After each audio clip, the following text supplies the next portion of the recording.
Thank you, Mr. Speaker. I am honored and proud to represent the people of Western Pennsylvania, good, hardworking, patriotic people who are pretty frustrated. We are not living in normal times. This should not be a normal run-of-the-mill special order hour. What I will convene today, my colleagues on the Democratic side of the aisle, who you'll hear from, these are people who know how to fight for their people. They know how to win. They're not shy or afraid about a righteous fight. They are members of Congress in this chamber from across the country, across the ideological spectrum, and may not agree on everything. Certainly we don't. But we agree that too many in our party have lost their way, and it's time to wake the heck up. Now, don't misunderstand me. This administration and those helping them are wreaking havoc on so much of our country. We see Social Security under attack. Social Security Administration workers, their ability to deliver the hard-earned benefits that seniors have worked their whole lives for. We see VA employees on the chopping block, fired, contracts scrutinized and then cut. The promise of this country to care for veterans betrayed. We see cancer research, life-saving medicine trials, clinical trials interfered with, threatened, funding on the chopping block. The American people are mad. They should be mad. And look, this administration's approval ratings, they're in free fall. American people are rejecting so much of what we see. But too many on my side of the aisle aren't giving a strong enough alternative, a bold enough alternative. And while the president's numbers may be in free fall, we also see favorability of the Democratic Party at record lows, the lowest CNN has seen since 1992. There has not been a strong enough vision from Democrats on this side of the aisle. We have something to say. Our party needs to change, and economic populism and patriotism should be where we go, standing up for people to revive the American dream. Democrats should be fighting hard against corruption, and the giant corporations who fund so much of that. We should be fighting against anyone else, any force, any company, you name it, that has made life a ripoff for our people. Folks are mad, and they should be. It's justifiable anger. The American dream is gone for too many people. People who work hard, who play by the rules, and yet can't catch a break, who see life as too expensive. People are right. The American people understand that our economy has been rigged against so many. And I say the American dream hasn't slipped away, it has been ripped away. I'm 40 years old. My generation, and those younger than me, the first generation in a long time since the Second World War, who now grows up and don't expect to be better off than their parents. That's what the American dream is all about. It didn't just happen on accident. There are villains here. Corporate power and corruption have been eating away at the American dream. Hedge funds, speculators buying up houses, jacking up the cost of that housing, becoming lousy landlords, pricing people out of what could be a nest egg for their retirement, their home. Monopolies jacking up prices and killing small businesses every chance they can get. Pharmacy benefit managers, or PBMs, raising the cost of medicine, killing local pharmacies. The list goes on and on. Now, this president and others on the other side have capitalized on this anger, used it to get power, lift up their efforts now to let robber barons plunder this government, to attack the fundamental bargain with our seniors and veterans and so many others. Democrats need to wake up and stop defending elites and the establishment. They have failed the American people. Across both parties, those who have been in power have failed at the fundamental task of protecting and strengthening the American dream. So today, a group of us are coming forward, coming to the floor, proposing a new way ahead for Democrats, a new way ahead for this country. We need a fighting spirit of economic populism. It is patriotic. We need this patriotism to be at the heart of this fight and our fight against corruption and anyone else who's in the way of our people and who has wrecked the American dream. So what does this mean, this economic populism? In a sentence, it is fighting for a life that people can afford. It's bringing corporate power to heel. It is taking on the corruption that pervades this town, Washington. And the economy and what life costs people should never be an afterthought for anyone who serves in a chamber like this. And it ought to put the people who work their butts off front and center of what our government does and who we think about every day in every action. It is fighting for a life that people can afford, and it is bringing corporate power to heel. Because we know that out-of-control corporate power leads to higher cost. It leads to worse safety. It leads to lower quality, and we see it play out across so much of our economy. It's weakened our defense industrial base, and thus it's weakened our military. It's hurt small businesses across main streets all over our districts. It has crushed workers. It has led to rising costs that we all live with. And we should take on corruption no matter where we see it, no matter the party. The last thing that we need is a bunch of wimps looking for a win-win every time. Not every fight is going to have a win-win. There are villains in this story, in this society of ours, who have made life miserable for so many. You call them robber barons, you call them oligarchs, whatever you want. But we got to be willing to take them on. And this embrace of economic populism, it might sound and look different depending on where in the country or who the messenger is. For me, I'm a Navy guy. I served at sea. I served in Iraq. To me, this is a patriotic and righteous fight. And I'm from Western Pennsylvania, the Rust Belt, a place where we saw the rich and powerful plot to strip us for parts. We're the people who made the steel that built America. We've always answered this country's call. Those efforts to strip us, to wreck our way of life, no more. You'll hear from members, again, across the ideological spectrum on the Democratic side today, but we're united in this. The era of a spineless Democratic Party must end. Now is not the time for wimpy concessions and then call it a win-win. Not when the American dream has been killed for so many people in America. And now is not the time to shy from a fight against corruption. Our people see it and they know that our government has allowed the economy to be rigged against people. Those villains, that corruption, they want you to think the problem is some woke college kid or some trans kid who wants their liberty, wants their freedom. That's not why your prescription drugs are expensive. It's not why housing is expensive. It's that corruption and those villains who want you thinking that when they're the ones who've made life terrible for people. We know the real root of the problem is corruption and corporate power run amok. And too many have been pathetic at talking about corruption and showing that they're up for this fight. And some on this side of the aisle have been complicit, helping corporations plunder this country. That should end. And we have to be willing to go to the mat for an economy that works for people who work hard, who play by the rules and want the American dream back. The roots of this party that I'm proud to be a part of go back to the New Deal. It is a working class party at its core. Allowing somebody else to fake economic populism and win power is real and dangerous, and we are living through the cost of it right now. But again, the people you're here from today, they work hard and fight hard for their districts. They get this. They're not faking populism, and they know how to win in places where you got to win. So I'm proud to start to introduce my colleague from the great state of Connecticut, the gentle lady from Connecticut, Ms. DeLauro, and yield 5 minutes, Mr. Speaker. Let me just say thank you to my colleague from Pennsylvania, who at his roots understands the plight of working Americans, middle-class families, working families, and the vulnerable, and stands tall on their behalf and wants to utilize the good offices of this institution to make sure that it does what the Founding Fathers intended it to do, and that is to provide opportunity for people in this nation. That's what my friend Congressman DeLuzio is all about. And one thing about this current administration is clear. They are doing nothing about the cost of living crisis in this nation, which is getting worse. President Trump said he will fight for the working class, but instead put Elon Musk and billionaires in charge of our government.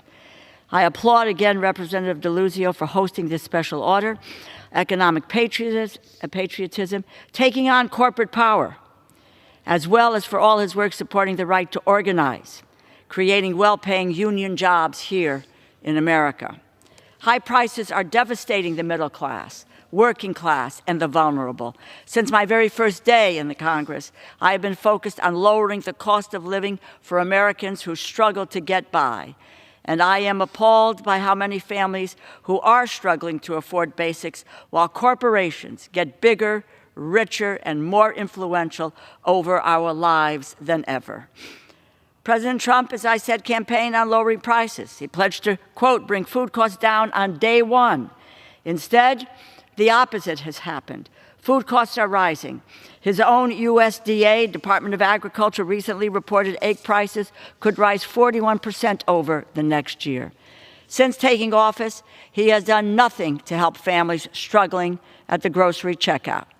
As a result, big corporations are consolidating, creating monopolies, and making unbelievable profits. Cal-Maine, which controls about a fifth of the domestic egg market and is the largest producer and distributor of shell eggs in the United States, has reported that its profits through the second quarter of 2025 fiscal year are 342% higher than the same period last year. Instead of doing anything to address this cost of living crisis, the president has stacked his cabinet with billionaire after billionaire, empowering them to slash the programs American families rely on, with no oversight, no disclosures about their conflicts of interest. Elon Musk, the unchecked billionaire leading the efforts to end Social Security as we know it, owes the success of his companies to billions in federal contracts and huge factories in China. Yet he refuses to answer any questions from the Congress about his investments. These issues concern every American. Democrats are standing up for them, standing up against the blatant corporation of this administration, the giant corporations padding their profits at the expense of the middle class and the working class. And the Republican focus is to rip away programs like Social Security and Medicaid. The fact is that American families today are living paycheck to paycheck. And some of the biggest corporations in the country are taking advantage of it, all while Americans are paying more for less due to corporate price gouging, shrinkflation, and while the CEOs of the nation's largest grocery stores and supermarkets rake in record salaries. I just came from a congressional hearing, our Steering and Policy Committee, the Democratic Steering and Policy Committee, on food prices and food stamps, and listening to the stories of working Americans with families who are hard-pressed and who are frightened to death of a $230 billion cut to the food stamp program, which would end that lifeline for themselves and for their families. And last year, the FTC identified the large grocery store chains exploited product shortages due to the pandemic by raising prices significantly, more than needed to cover their added costs, and they have continued to increase their profits. What is the Republicans' response to this cost of living crisis, driven by corporate consolidation and power? Why? To give out even more corporate tax cuts, of course. $4.5 trillion worth of them, to be precise, paid for by slashing Medicaid, which serves nearly a third of all Americans. Enough is enough, and it is time for this Congress, and it is time for Democrats to act to rein in this habitual price gouging from massive corporations, rein in the unchecked billionaires enriching themselves while Americans suffer, and rein in the Republican spending cuts targeting Social Security and Medicaid. If the Trump administration continues to prioritize tax cuts for the rich over price cuts for the middle class, then I will continue to stand with my colleagues as we call out their broken promises and fight back against their disastrous policies. There is another path forward, one which Democrats and Republicans could take together, a path of economic patriotism, where we take on corporate monopolies and the self-serving billionaires who are squeezing the middle class, the working class, and the vulnerable. A path that listens to the American people, protects programs like Medicaid and Social Security, while lowering the cost of living through proven policies like the expanded child tax credit, which lifted half of our children in this nation out of poverty, lowered the hunger rate, and provided a path forward in economic security for millions of families in the United States. That's the path that I am taking. It's the path that I know my colleague, Congressman DeLuzio, is taking, and I hope that my colleagues on both sides of the aisle will join us in this effort. And I thank you for organizing this effort. Thank you, General Connecticut, not just for joining us today, but for your long commitment to the dignity of work, for fighting for people, for better trade policy, and so much else. I'm honored now to welcome in a colleague from California, but who has strong Pennsylvania roots, which lends great credit to him. The gentleman from California, Mr. Khanna. Well, thank you, Representative DeLuzia, for your leadership, for convening this group and focusing us on an agenda of economic patriotism. The reality is in this country, and as you know from in Western Pennsylvania, we have watched industry after industry leave the country for China and Mexico. Western Pennsylvania won us our freedom. They produced more steel than Japan and Germany combined in World War II. And yet today we've got 4% steel. China, 50% of the world's steel. Aluminum left, paper left, textiles left. Town after town in this country was hollowed out. Since 2000, 90,000 factories have closed. And that doesn't just mean jobs leaving. We've all heard the stories. People whose families were destroyed. The chair will receive a message. Mr. Speaker, message from the President of the United States. Mr. Speaker, Mr. Secretary. I am directed by the President of the United States to deliver to the House of Representatives a message in writing. The chair recognizes the gentleman from California. I thought the President was going to endorse our plan here on economic patriotism. The reality is these factories left, and you've had people who faced suicide. They had, one of the folks in Warren, Ohio, told me about 13 people, because of these plant closures, took their lives or faced severe depression. And our country for 50 years watched. Rosa DeLauro didn't watch. I mean, she was speaking out against these bad trade deals. But for most part of American history in the last 50 years, we watched the hollowing out of these communities. And we watched wealth pile up in districts like mine in Silicon Valley and New York. I mean, my district has $14 trillion of wealth. But the income inequality in this country soared. And so what this group wants to do, one of the things we want to do, is to renew economic revitalization and manufacturing, advanced manufacturing in these communities, to have a real plan for new semiconductors, new robotics, advanced steel, advanced automobiles, and have new factories, new industry come up. Now, the President and J.D. Vance understood that the country was hollowed out, and they understood that people were angry, legitimately angry, and they understood that the ship of America had a huge hole in it. The problem is they get there, and their plan to solve this is to hand the reins to a number of headstrong billionaires who are libertarians. I've known these folks. I've known Elon for 15 years. I don't know what Elon knows about Johnstown, Pennsylvania, or Farrell, Pennsylvania, or Youngstown. I mean, he's going to go out, and they're making deals with UAE, and they're supercharging the private sector deals. The problem is that's not going to build the communities that have been hollowed out. We know what builds communities, from Hamilton to Lincoln to FDR. We need a government that says, if you make it in America, we will buy it. That's what we did, by the way, for SpaceX. That's what we did for Intel. That's what we did in World War II. We need a government that says, if you skill the factories here, we'll help finance it.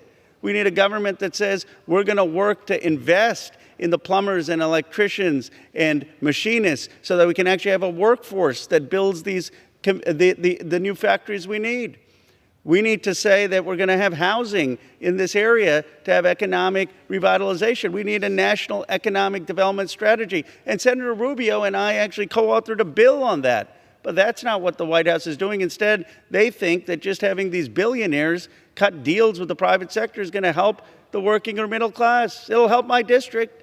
We'll make more money with AI. It'll help more of the financial and technology elites. I'll tell you what it's not going to do. It's not going to rebuild the communities that have had a raw deal in America. And what economic patriots believe, even though we have different ideologies, is that it is ordinary Americans who built this country. It's working class Americans and middle class Americans who built the country. The genius lies not with the billionaires and the technologists. It lies with hardworking Americans, and we're going to build this country back from the bottom up. That's our belief. And I appreciate Representative DeLuzio's leadership on this. If you give me, am I out of time, Representatives? Give me one more minute, because my friend Fareed Zakaria had this whole spiel on how manufacturing doesn't matter. I like Fareed usually, but on this, he's dead wrong. He cited Japan and Germany as countries that did manufacturing and missed the tech boom. And so he said, well, we should do the tech boom and the finance boom, and we don't need to do manufacturing. Well, he didn't cite one country that did a bit of both. China. China did a lot of manufacturing. They took all of our manufacturing. And America needs to understand, if we're going to innovate, yes, we should innovate on technology. Yes, we should innovate on finance. But we also have to have advanced manufacturing in this country to remain the world superpower. People say comparative advantage, but comparative advantage, you get to choose what your comparative advantage is in. If China had just done comparative advantage, they would have been growing rice for 30 years. That was their comparative advantage. They said, no, we want to build things. Well, it's time America realizes we want to be building things and realizes the value of advanced manufacturing. And Representative DeLuzio certainly gets it. He's one of the brightest voices in Congress. I also want to recommend his op-ed that I thought was the best piece written on trade policy, fair peace, in the last 30 years, if anyone that I've read. So I appreciate your leadership and appreciate your convening us. Sir, I thank the gentleman from California who understands this deeply, of what we need to do, this economic patriotism, what it means for manufacturing, what it means for communities who saw these jobs not leave, but taken away by this ideology in Wall Street and the politicians around here who helped them, which said that all that mattered was chasing the cheapest labor, the weakest labor rules, non-existent environmental rules. It made them citizens of nowhere. They didn't care about this country or the communities and the people who worked hard to make them rich, whether they made the steel or anything else, as we did in America. And it's a stain on our story in this country, and frankly, it's not too patriotic. We think our side of the aisle, our party, ought to be dominating the fight to supercharge American manufacturing and jobs, not peddling this crap of telling industrial workers, go learn to code or something. That's nonsense. Let's invest in the jobs here to make stuff. Let's have a more muscular trade industrial policy. That's how we get back on the road to economic freedom for people. And members on both sides of the aisle here, both parties, have long embraced this wrong for decades neoliberal disaster of unlimited and free trade. I think it's been a failure of government across the board. We should push back on these lousy trade deals. We trade with our friends, we trade with others, but we do it on fair terms. What's not fair is seeing American workers undercut by governments like Communist China that use the power of the state to dump artificially cheap products in our markets, that circumvent our trade rules, that let their workers be exploited. We've got to beef up trade enforcement on Communist China and others like them. There have to be meaningful consequences. Let's have tariffs be part of that, but be smart and strategic. What we've seen this administration do has been chaotic. It's been reckless. Businesses cannot plan. There is no certainty day to day of what the trade environment will be. And it is absent from any full strategic industrial policy that is at the heart of economic patriotism. To make more stuff in America, you got to have a full policy that is centered by workers and industrial policy. One of my colleagues who gets this deeply, this idea of economic patriotism, I'm proud to yield to Mr. Ryan of New York, a West Point grad, who I won't hold that against you too much, but deeply understands this, understands the fight that we need, and understands that our core economic patriotism ought to be what we're all about. I yield to the gentleman from New York. I want to thank my colleague, Mr. DeLuzio, for your leadership on this, for bringing this group together, for reminding us that as Americans who love this country, we need that strong, muscular economic patriotism to serve my constituents in my district, which is the Hudson Valley of New York State, and across this country. And Mr. Speaker, I rise today because I love this country. I believe it is the greatest country in the history of the world, and I believe it is worth fighting for, and we must fight for it now. I also believe when you see something that isn't working, you stand up and you do everything in your power to fix it. Our country and our party are at a crossroads, and it's up to us, the people with the incredible honor to stand on the floor of the United States House of Representatives in this chamber to forge the path forward. Unlike some of my colleagues on the other side of the aisle, I won't try to deny the outcome of the election in November 2024. Too many Americans felt Democrats had become the party of the elites and had stopped meeting people where they are, the pain that they're feeling in their lives and their families at their kitchen table when they get up in the morning and go to work and come home exhausted at night. Democrats need to learn from our mistakes. This moment is not ideological. It's about who fights for the people and who fights for the elites. I believe, first and foremost, if you're using labels like moderate or progressive, you're missing the entire point. I gave former President Biden hell for failing to secure our border. I think that's a nonpartisan issue. That doesn't make me a, quote, moderate. I campaigned with my colleague AOC against big corporations screwing over my constituents and polluting the Hudson River in my district. That doesn't make me a progressive. If the last election made anything clear, its high costs and economic pain are first and foremost on our constituents' minds. Donald Trump promised to help with that. He has not, unequivocally. In fact, everything he's done in office has helped his billionaire cronies, who, by the way, gave hundreds of millions of dollars to his campaign at the expense of families like the ones that I represent in my district across the Hudson Valley. Trump's failure to bring down costs is handing Democrats the answer on a silver platter. Our response cannot stop at Donald Trump works for the wealthy, though, which is true. It must go further. Donald Trump works for the wealthy, and Democrats work and fight for you, the working class and middle class of this country, the economic patriots of the United States of America. Just over a year ago, I stood on this very floor and ultimately successfully called on the CEO of a local utility monopoly in my district, which had been screwing over my constituents, robbing them blind, literally emptying their savings accounts of their dwindling savings accounts due to a failure of their billing practices. I called on him to resign, and he was held accountable and did. That company ultimately paid $62 million back to my constituents in form of accountability. Now Optum, a healthcare company which is a subsidiary of United Health Group, the single largest health insurer in our country, and really one of only 3 companies in the United States of America that controls the entire healthcare market, has been buying up medical practices across my district. So just a few weeks ago, I launched a community inquiry. Thousands of my constituents and my neighbors and friends who have been hurt by Optum have responded, detailing horrific stories of declining healthcare quality, erroneous billing, and we're continuing to gather this evidence, the voices of the people, the American people, and to ultimately hold this big corporation who's been making record-breaking profits quarter after quarter accountable.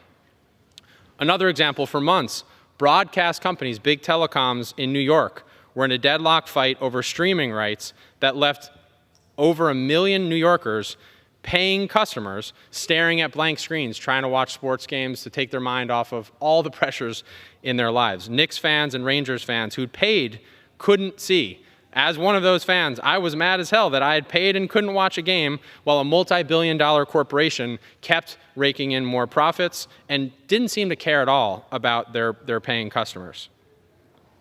Thankfully, under pressure, that blackout has ended, and we're now demanding Optimum, the telecom, the main perpetrator of this, pay back the customers who were harmed. I've also introduced something called the Stop Sports Blackout Act. So if this ever happens again, there won't be a question that a company has to pay and give customers to refunds for games they couldn't watch. Whether in their utility bills, their health care bills, or just trying to watch a sports game, that's putting money back in people's pockets when pressure is so high, and that matters. In closing, before I yield the balance back to my colleague, there is so much power now in the voices of our communities, but only if we, their elected representatives, listen and act and elevate it. That's economic patriotism. I'm proud that as a Democrat, our party stands with law enforcement and police officers, stands with small businesses, stands with veterans, stands with hardworking families, with nurses, teachers, truck drivers. Democrats stand with our constituents, whether they voted for us or not. And yes, we stand against Donald Trump and his harmful policies, but we stand for so much more. A group of patriots, unyielding and unwavering in their dedication to fighting for the people and against anyone who would do them harm. That's the Democratic Party that I am proud to be a part of, and that is our path out of this moment. Thank you, and I yield the balance of my time to Mr. DeLuzio. Thank you, Mr. Ryan. I thank the gentleman from New York for his fight, his stiff spine in this. I now want to recognize a colleague from Rhode Island who knows how to take on a good fight and win one. Gentleman from Rhode Island, Mr. Magaziner. Well, thank you to my friend, Mr. DeLuzio, for bringing us together and helping us have an important conversation about how we restore the mantle of fighting for working people. I was born and raised in the most patriotic town in the country, Bristol, Rhode Island. We have the oldest and longest running 4th of July celebration in the country. So I learned from a young age to be patriotic. But I also learned that patriotism is not just about parades and parties and barbecues. It's about believing in a country where anything is possible for those who are willing to work hard. And I know that because it's my family's story. At the turn of the last century, my mother's family came to America from Ireland and Poland. My grandfather fought in the Pacific, then came home and worked in a factory that made airplane parts. His wife, my grandmother, worked in a department store. Their jobs weren't glamorous, they weren't anything special, but they earned enough to buy a house, to raise 4 kids, and to build a stable middle-class life. My father's side of the family had a similar story. They came from Eastern Europe and settled in New York City. My great-grandfather got involved in labor organizing, and my grandfather was a bookkeeper at a company that sold fruit. They all came of age during the New Deal era, and they voted Democrat because they knew that the Democratic Party had the backs of working people. And then my parents met, they started a small business together, they were successful, and now here I am in the United States Congress, thanks to the hard work of the generations that came before me. Today in Rhode Island, I meet working people every day who remind me of my grandparents. Factory workers, house cleaners, nurses, kitchen workers, grinding out a living, believing that if they work hard and do the right thing, that better days lie ahead. But the more I hear from the working people I represent, they are frustrated with politics. They don't think either party represents them. They're working harder than ever and are having a hard time paying their bills. They certainly can't afford to save money. They see billionaires on Wall Street and in Silicon Valley get richer while they can't afford everything on their grocery list. They see Elon Musk, the richest man in the world, gleefully cutting services for seniors and veterans, and Donald Trump pushing yet another tax cut for the very rich. They see a Republican Party hell-bent on taking away people's health care, and a Democratic Party that means well, but tries to be all things to all people and too often fails to deliver. Our grandparents knew a Democratic Party that not only had good intentions, but that knew how to get things done. The working people I represent don't want a handout, but they do expect a level playing field and a fair shot, and they want a Democratic Party with a real plan. So what does that look like? It looks like making billionaires like Elon Musk pay their fair share so that we can give tax relief to the middle class. It looks like passing the PRO Act so that workers in retail and fast food can join a union and earn a ticket to the middle class, just like my grandfather did in his factory. It looks like universal preschool and affordable childcare, not just because it's good for kids, but because it helps parents work and build their savings. And it means passing my bill to guarantee 10 days of paid vacation for all workers, because Americans work hard and they deserve to take some time off every once in a while and enjoy their lives without losing their jobs or their income. For too long, The system in this town has been rigged for the wealthy and well-connected, but that does not have to be our future. There is a new generation rising, people who are tired of being left behind and are ready for something better. We don't need the Democratic Party to be all things to all people. We just need to reclaim our position as the party for working people. That work begins now. And I want to thank my colleagues who are here tonight, who get it. I want to thank Representative DeLuzio for bringing us together. I am ready to roll up my sleeves alongside all of you, and I yield back to Mr. DeLuzio. Thank you. Thank the gentleman for Rhode Island. He gets it, and this is not some hypothetical problem. We're living through the cost of losing and what it is to see the chaos and harm that comes from it. The Democratic Party has to do better. And so I'm very honored to introduce a colleague from the other side of the country who has been a bulldog in the fight against monopolies and so much else, a former chair of the Progressive Caucus, gentlelady from Washington, Ms. Jayapal. Thank you so much, Congressman DeLuzio, for leading this conversation about how we can stand up for our people and unrig the economy. That is economic patriotism. I want to be very clear. Our economy has been rigged by giant corporations and the wealthiest for way too long.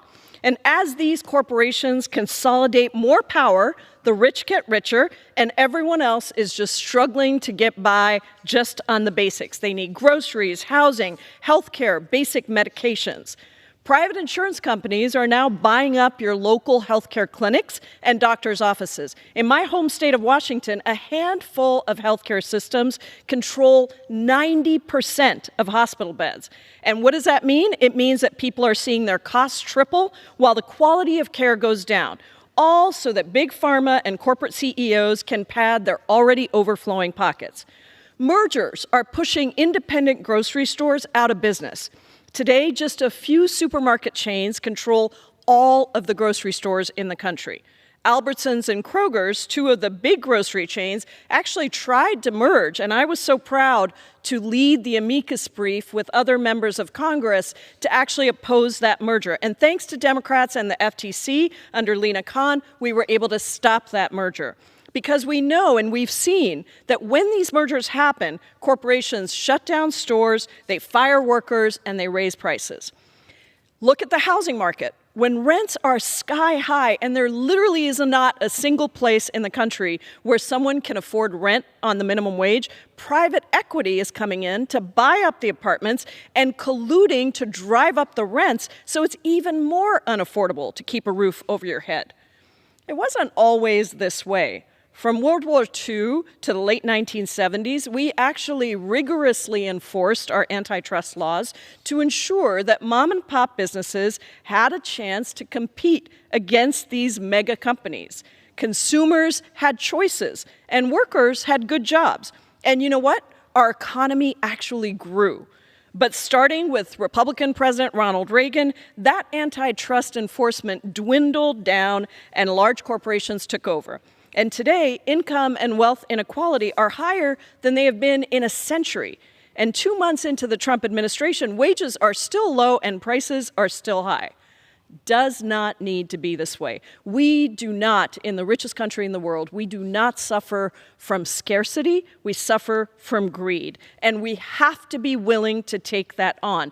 Take on corporate power and corruption and make a meaningful difference in the everyday lives of working people. We have to lower prices so that everyone can have a roof over their heads, put food on the table, send their kids for an education, and retire with dignity.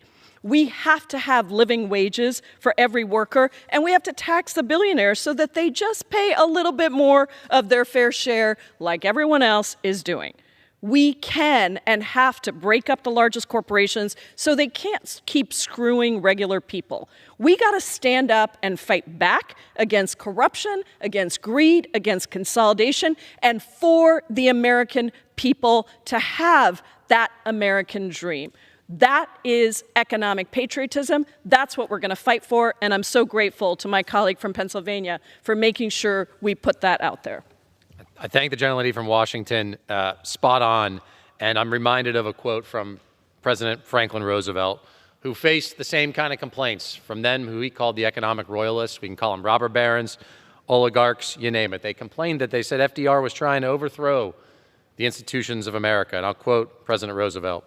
What they really complain of is that we seek to take away their power. Our allegiance to American institutions requires the overthrow of this kind of power. Here we are again. I think we can no longer allow anyone over here to play footsies with the corporate overlords and robber barons who have their heels on the necks of the American people. We need to restore competition and break the monopolies. And my colleague from the Granite State gets this, having worked in the Justice Department to take on monopolies, has been in the trenches in the fight against this kind of corporate power run amok. So I will yield, Mr. Speaker, to the gentlelady from New Hampshire, Ms. Goodlander. Thank you, Mr. Speaker. And many thanks to my colleague from Pennsylvania for bringing us together this afternoon. Economic patriotism. We're coming from all across the country. We're coming from different backgrounds with different ideas, but we're united by things that are really powerful. We're united by a love of our country, by a belief in our country, by a belief fundamentally in the American people. You know, I was born and raised in the greatest state in the nation, the state of New Hampshire, the state that made the nation. We were the 9th to ratify the Constitution. And I was born and raised down the road from the family farm that my great-grandfather built when he came to this country. He was 16 years old. He didn't speak a word of English, but he believed in the American dream, and he raised my grandfather, Sam, on that farm. He was an economic patriot, my grandfather, Sam. He really believed your word is your bond. He believed that hustle was the name of the game. He milked cows, he baled hay, and he got his start as a businessman selling airplane rides at the Nashua airport. His slogan was $1 million thrill for a $1 bill. He went on to become a door-to-door salesman for Electrolux vacuum cleaners. He worked hard because he believed in the American dream. He was a lifelong Republican who loved with his whole heart one of our great presidents, I think maybe the greatest economic patriot we've seen in the White House, President Franklin Delano Roosevelt. And I was reminded today of a great speech that President Roosevelt gave 81 years ago, the Economic Bill of Rights, it's been called. He talked about economic rights that are self-evident, but as with all self-evident rights that we know in this great document, our Constitution, they aren't self-executing. I want to focus for a moment on one of the rights that President Roosevelt talked about. He said that there's a right of every businessman, businesswoman too, large and small, to trade in an atmosphere of freedom from unfair competition and domination by monopolies at home or abroad. Monopolies, it's been said on the floor of this House, on the floor of the United States Senate, that monopolies are inconsistent with our form of government. And it's true. The anti-monopoly spirit is as old as America. It's rooted in a simple idea that power has got to be checked. Just like political power, economic power has got to be checked too. But the fact is, big corporations, monopolies have too much power in America today. I see it everywhere I go. I come to Congress having worked in the Department of Justice in the Antitrust Division. And it's a division full of patriotic men and women, many of them nonpartisan, who come to this work with the basic belief in this country and in the power that must be checked by government. So what do we mean? What kind of power are we checking?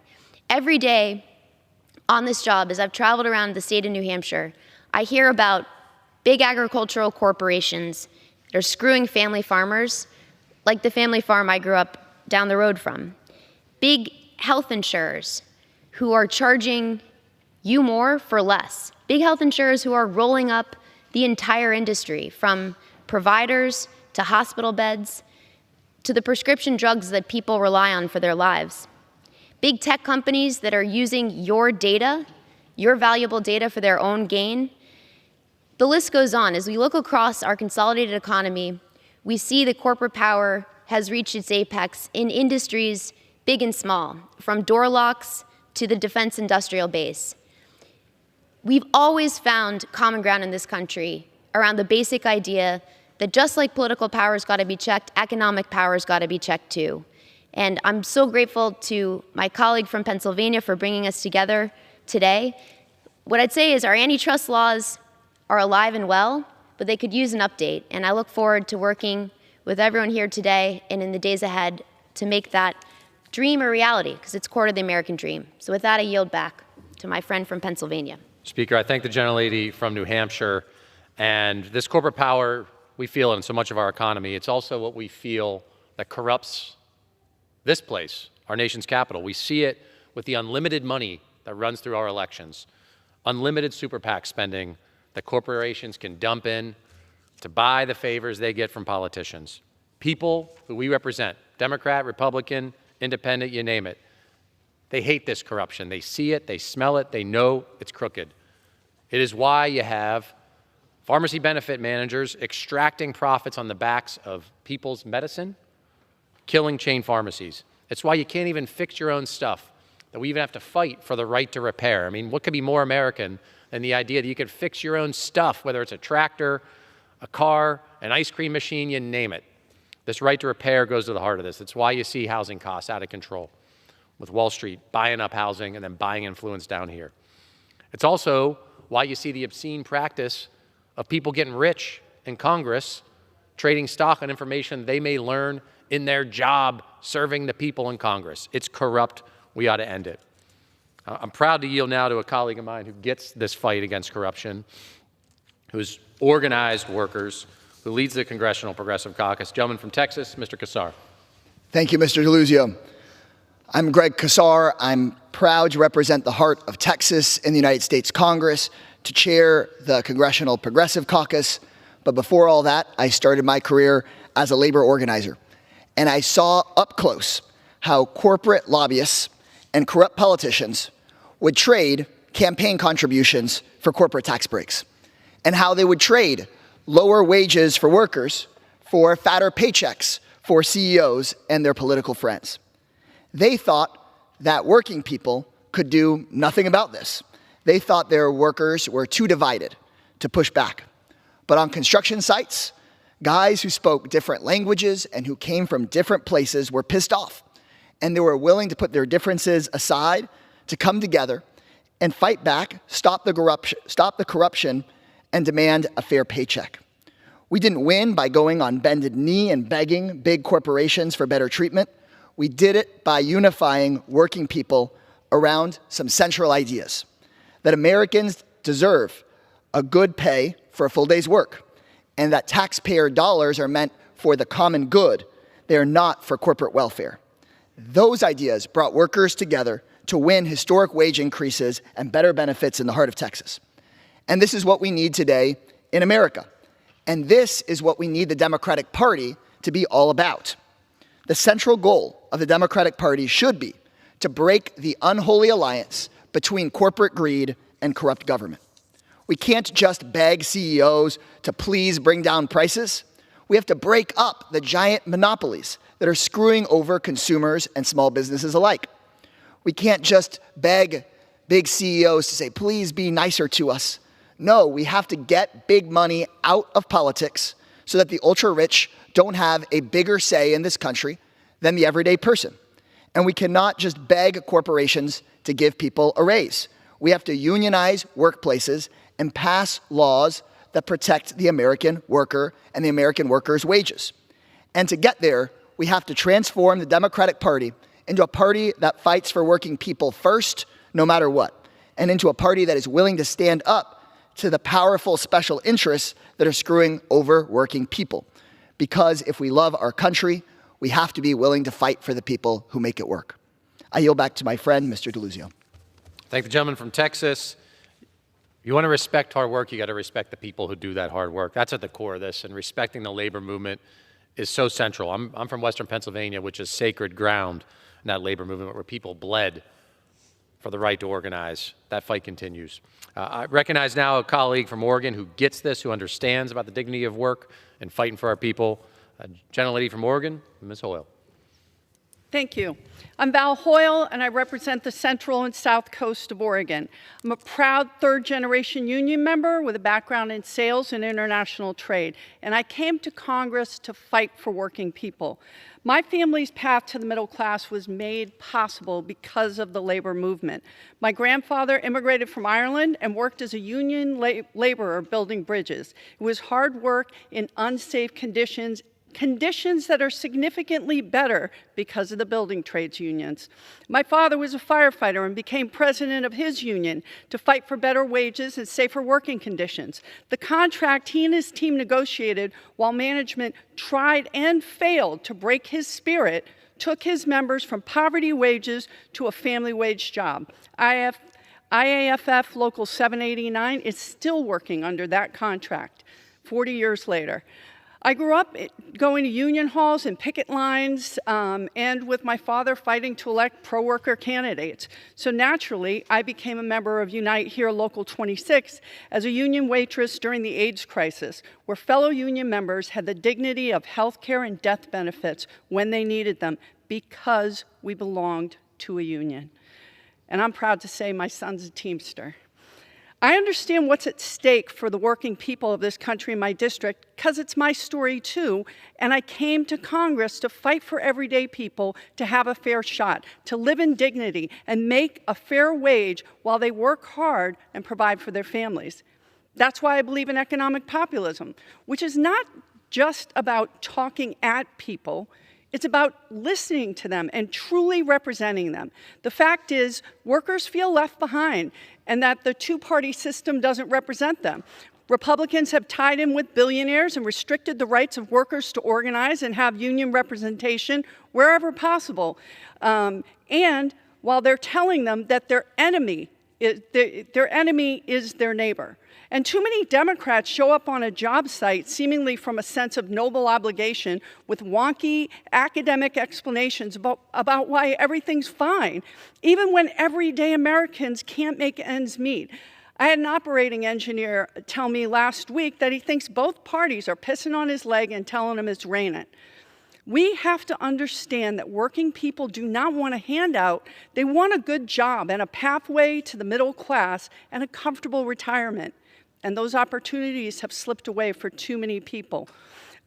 When people tell us they're struggling to afford prescription medications, we can't turn around and tell them that they're wrong. We need to listen to them and hold Big Pharma accountable. When people tell us they see government as overly bureaucratic and complex, we can't dismiss that experience and say it's all fine. We need to ensure that taxpayer dollars are spent responsibly.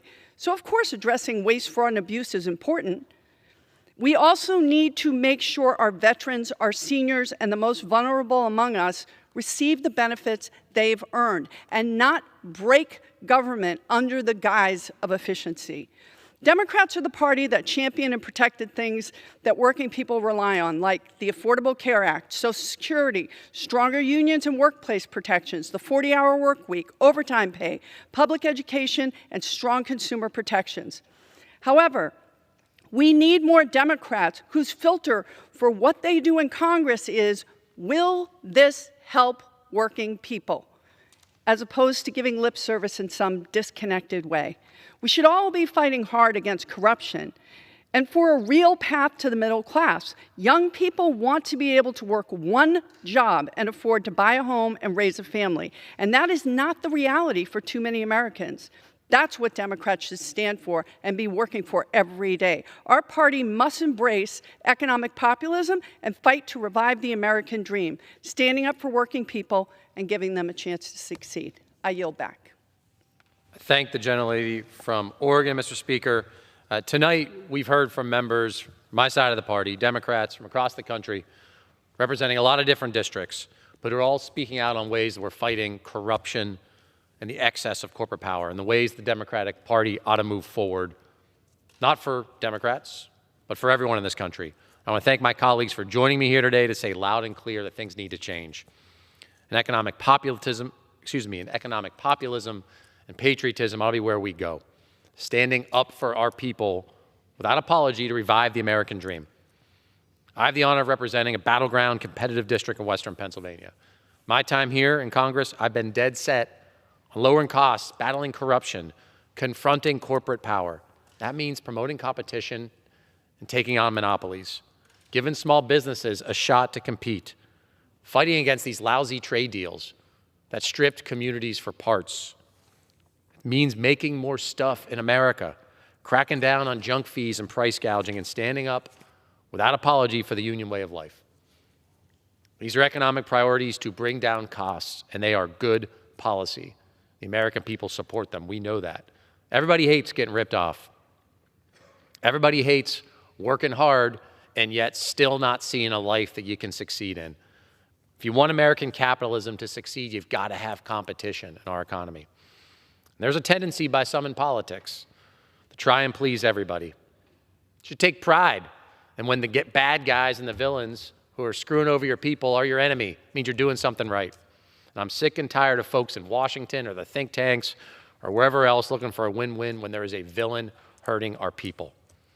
If a railroad sends a toxic fireball into the sky over a community, you don't look for a win-win, you fight them for your people. When PBMs are killing pharmacies and jacking up drug costs, you fight them. And sometimes there's a bad guy. There is not a win-win because our way of life is on the line, our safety's at risk. We have to stand up for our people. You don't cower like wimps. You don't go beg for donations from the people hurting yours. The goal is simple and popular here. It's to make life better. Less of a ripoff and to take on the corporate power and corruption that's hurting people. That is the path back to the American dream. This is our vision of economic patriotism and populism. And it's a winning one. It's one that can resonate from the Rust Belt to the Sun Belt and everywhere in between, everywhere in this great country. I thank you, Mr. Speaker, for your patience and time. I yield down to my time.